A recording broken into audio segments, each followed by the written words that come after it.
Por otro lado, la jueza que está investigando a Ana Millán ve indicios sólidos y justificados, dice literalmente, de corrupción en la número 3 de Isabel Díaz Ayuso. La investigada podría haber cometido delitos de prevaricación, cohecho, tráfico de influencias y fraude contra la administración pública. Otro asunto, porque la jueza que investiga la número 3 de Isabel Díaz Ayuso, Ana Millán, ve literalmente indicios sólidos y justificados de corrupción. Ampliamos la información con Sandra. Adelante, Sandra. Está siendo investigada por 7 contratos públicos de la Concejalía de Juventud del Ayuntamiento de Arroyomolinos, donde ella fue alcaldesa. La jueza asegura que existen indicios sólidos y suficientemente justificados de la comisión de delitos de prevaricación, cohecho, tráfico de influencias y fraude contra la administración pública entre los años 2006 y 2011, cuando se produjeron los contratos con las empresas de Francisco Rosselló. Y se investiga también el pago de la hipoteca y de la comunidad de vecinos de un ático propiedad de Ana Millán. En junio, la jueza se inhibió en favor del Tribunal Superior de Justicia de Madrid, ya que, recordemos, Ana Millán es vicepresidenta de la Asamblea de Madrid y está aforada. La Fiscalía recurrió porque consideraba que estos indicios tienen que quedar reflejados con una exposición razonada, y ahora la jueza se dispone a dar esa explicación. Bueno, pues sobre ello se ha pronunciado el ministro de Transportes, Óscar Puente, en la red social X, utilizando la frase que está en boca últimamente de algunos dirigentes políticos, sobre todo de la cercanía de Isabel Díaz Ayuso. Pa'lante, ha dicho, pero aún seguirá en su escaño porque recordemos que es la número 3 de Ayuso en la Asamblea de Madrid, ocupa la vicepresidencia de la Cámara. Pedro Águeda, periodista del diario.es, muy buenos días. Buenos días, ¿cómo estáis? Bueno, vamos a poner nombres y apellidos a estos hechos porque lo que se está revisando son los contratos de la Concejalía de Juventud del Ayuntamiento de Arroyomolinos que ocuparía Ana Millán durante el mismo tiempo que concedía contratos, 7 contratos, a empresas de Francisco Rosselló. Ese le habría estado pagando la hipoteca y la comunidad. Esto es lo que se está investigando, ¿no? Sí, de hecho, digamos que lo que se investiga se podría resumir como un posible intercambio.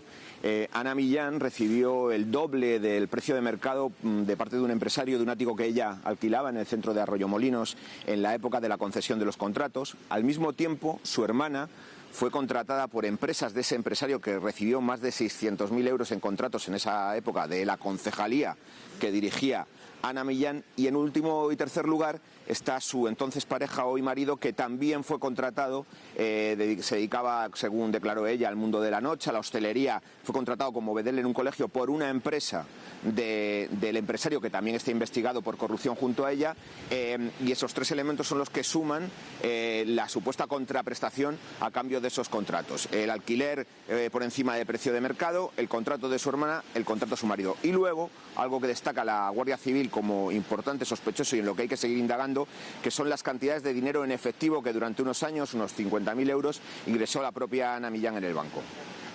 ¿Siempre había sido en beneficio propio?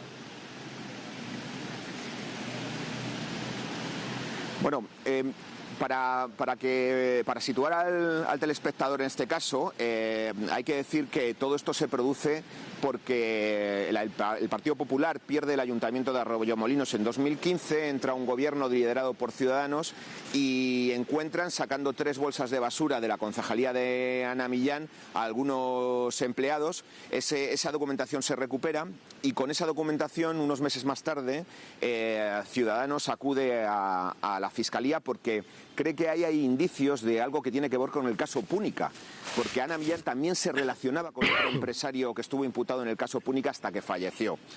El asunto estuvo atascado mucho tiempo, el caso Púnica ha estado enterrado durante mucho tiempo en multitud de documentos y de piezas, pero en 2020 la Fiscalía y el juez Manuel García Castellón entraron a fondo a esa denuncia y vieron que los hechos que denunciaba ese nuevo equipo de gobierno habían prescrito, pero no otros que aparecían en esa documentación, que son los que ahora se están investigando en un juzgado de Navalcarnero. ¿Por qué? Pues porque la Audiencia Nacional consideró que no estaban prescritos, pero que no eran competencia suya. Lo mandó a un juzgado local.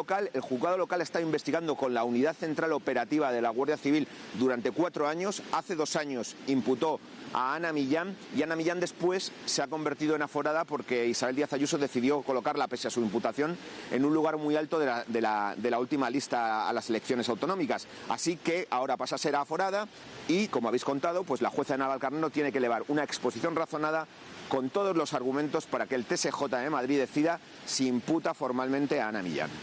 Quédate con nosotros, Pedro. Acaban de llegar José María Brunet. Muy buena primera opinión sobre este caso que estamos abordando hoy, Brunet. Pues investíguese a fondo. Quiero decir, la posición política que ocupa Ana Millán es muy relevante en la Comunidad de Madrid y las diligencias instruidas hasta ahora, como nos contaba Pedro, son suficientemente indicativas de que podría haber un comportamiento no ya solo, digamos, irregular, sino que constituya delito. Por lo tanto, en fin, simplemente por mi parte desear que la investigación llegue a fondo y sobre todo con otros ritmos, que hoy estamos viendo, ¿no? La concesión de un indulto por hechos ocurridos hace años, muchos años, ¿no? 17 años. Y con condenas en firme también desde hace, creo, 10. De manera que, en fin, aquí en Madrid, que ha habido tantos, lamentablemente, casos, la justicia, el Tribunal Superior de Madrid y el Supremo, en su caso, tienen que imprimir mayor velocidad. Y además aquí la duda, Mariela, es si Isabel Díaz Ayuso lo que hizo fue colocarla en las listas sabiendo que iba a salir elegida para poder aforarla. Este es el run que hay sobre este caso porque ya cuando decidió ponerla en las listas todo esto ya estaba sobre la mesa. Claro, por eso lo que decía Martí Alay, ¿no? Sembrar dudas sobre para qué sirve el aforamiento no beneficia sobre todo a las instituciones. Yo, como carácter general, estaría dispuesta a asumir que una persona imputada debe abandonar su cargo como norma general, pero creo que debe haber excepciones y que debe depender del delito. Y muchas veces tampoco hay que establecer criterios muy poco flexibles, es que a veces es el propio sentido común. Cuando uno está imputado por un delito que es totalmente incompatible con el ejercicio de su puesto, el sentido común político, que es eso que se nos ha olvidado ya, ¿no? Estamos sustituyéndolo por las normas y por las convenciones y por los protocolos. A veces el propio sentido común tiene que hacer al político. Primero, dar explicaciones, estoy de acuerdo contigo. Y segundo, si estás imputado por un delito que es incompatible con un puesto institucional, déjalo. El Juzgado de Madrid ha elevado una exposición razonada al Tribunal Supremo por un delito de desórdenes públicos. Dice que hay indicios de que Albise Pérez pudo cometer un delito de desórdenes públicos en esas algaradas que hubo en Ferraz en noviembre de 2023. Envía esa exposición razonada al Supremo. Hay que recordar que esto primero fue al Juzgado de Sevilla porque allí era donde estaba viviendo Albise Pérez. Sevilla se inhibió en favor de Madrid y ahora el juez de Madrid le pide al Supremo pues, que llame a declarar a Albise Pérez.